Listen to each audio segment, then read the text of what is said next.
Today, we're looking at Diamine's China Blue. Hi, I'm Adam, and I'm an ink guy. I get inks, test them, and share the results with you.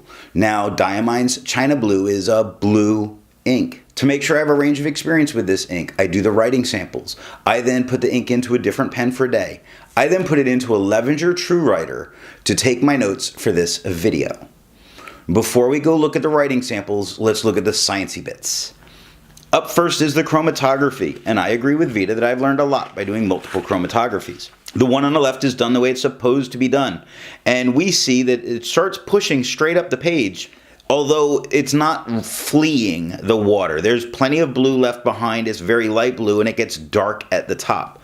What's interesting is the one on the right I let dry for 10 minutes before I dunk it into the water, and down at the bottom it's darker, and it becomes lighter as it works its way up. It's very interesting because it's completely reversed what we saw on the original chromatography, which makes me feel that there might be a little bit of stick around on some of this ink. Resistance tests are done to see how this ink can be expected to hold up on paper, but more importantly, how hard it might be to clean out of your pen. I let the smear dry for 3 days before testing it. Looking at the highlighter, it did not like it. It's washed out and hard to read. Don't use this ink if you need to highlight in your notes. That could be bad. Looking at the water, we see it is mostly reactivating.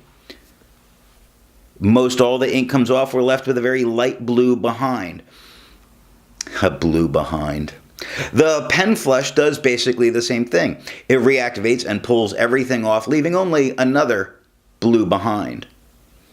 Bleach is completely removing it off the page, leaving some white around the outside, which is weird because it looks like a thumbs down.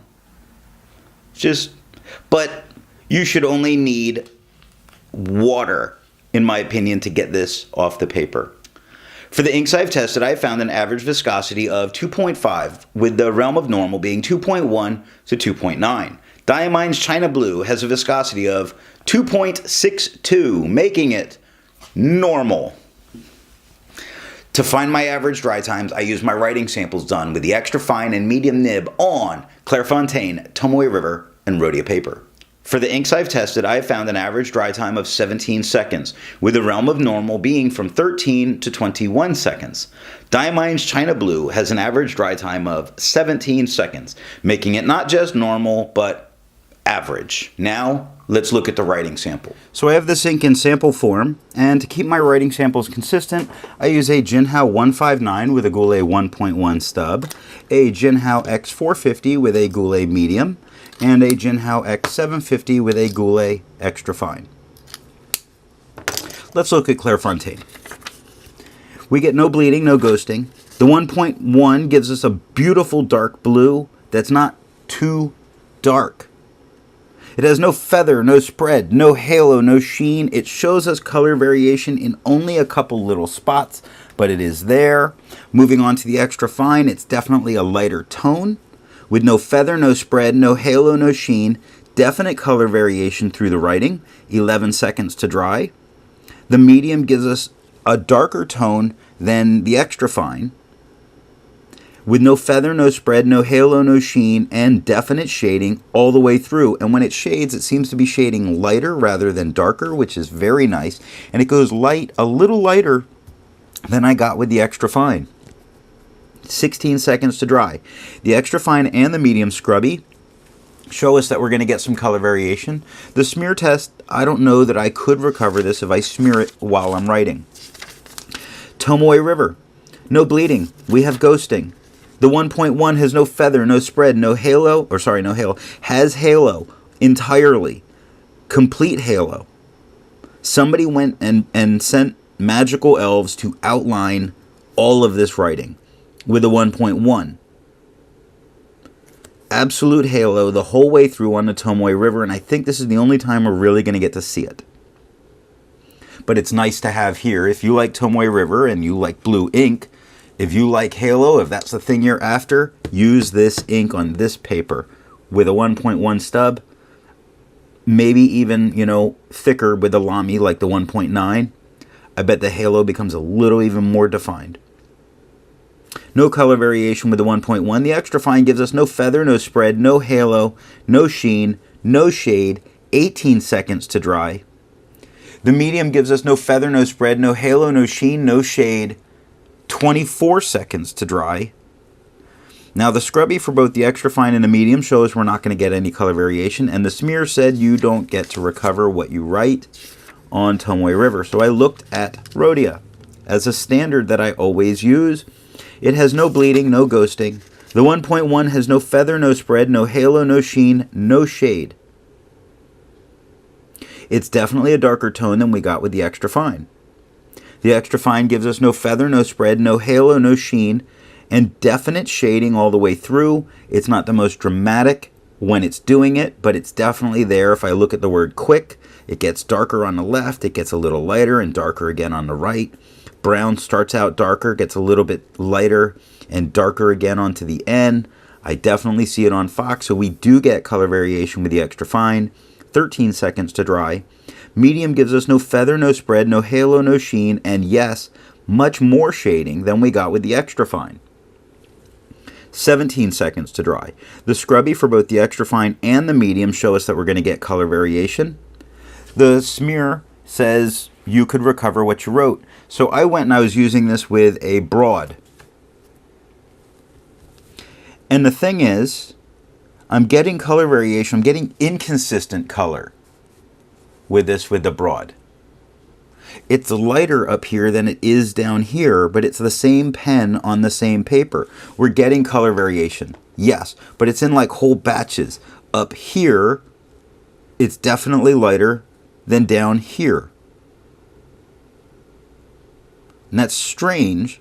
It's nice to get that color variation. I'm very happy for that color variation. It's just weird that the top part there doesn't have, in that lighter writing, doesn't have as much color variation, but it's definitely lighter. And then it moved down and it got definitely darker without much shading. It was weird, but that's what happened. So I looked at original Crown Mill paper where I got no bleeding, no ghosting. The 1.1 had no feather, no spread, no halo, no sheen, no shade. The extra fine gave us no feather, no spread, no halo, no sheen, no shading, and 6 seconds to dry. Medium, same story, no feather, no spread, no halo, no sheen, no shade, 10 seconds to dry. The tone of the extra fine and the medium look the same, and they look a little lighter than what I got with the 1.1. So we can adjust the tone of the blue through our nib. The scrubby for the extra fine and the medium shows we're not going to get a ton of color variation. The medium looks like I could recover it, the extra fine not so much. So I went back to that Limon paper because I'm going to find an ink that does work for it. And we got one. We got one. So if you like Limon paper, this might be the ink you have to use. It had no bleeding, no ghosting. The 1.1 had only minor spread, had no feathers, no halo, no sheen, no shade. The extra fine had no feather, no spread, no halo, no sheen, no shade, 6 seconds to dry. Best performance we've seen on this paper so far. So if you like this paper, get this ink, marry them together. The medium, first time ever on this paper. The medium, definitely a darker tone, no feather, no spread, no halo, no sheen, and shading.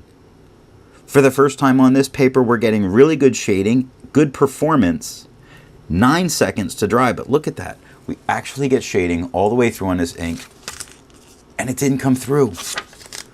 This paper's doing what it's finally supposed to do. The extra fine gave us no color variation. The medium did give us color variation, and it matches what's going on in the writing. The smear test says you could likely recover this if you smeared while you were writing. I'm just excited we found one for the Limon paper. And that's what I have for the writing sample. Instead of finding inks that look like Diamine's China Blue, I would prefer to find an ink that complements its color on the page. Sometimes I really do like reds with blue, and I chose Noodler's Park Red because of its great red color. Before I give my opinion on this ink, I would ask if you've enjoyed the video, give it a thumbs up. And if it's your first time here, I would invite you to subscribe. So what do I think of Diamine's China Blue? In a lot of its performance, it doesn't do a lot for me, but the color of the ink reminds me of my mother's china that she would break out in the holidays for family dinners, and it brings back that nostalgic memory. So the color and its name are a perfect match. So I think this ink will find its way into my collection just because of bringing back all of those great memories. But the ink itself, in writing with fine nibs, not so great. Broad, wet nibs, fantastic. Thanks for watching.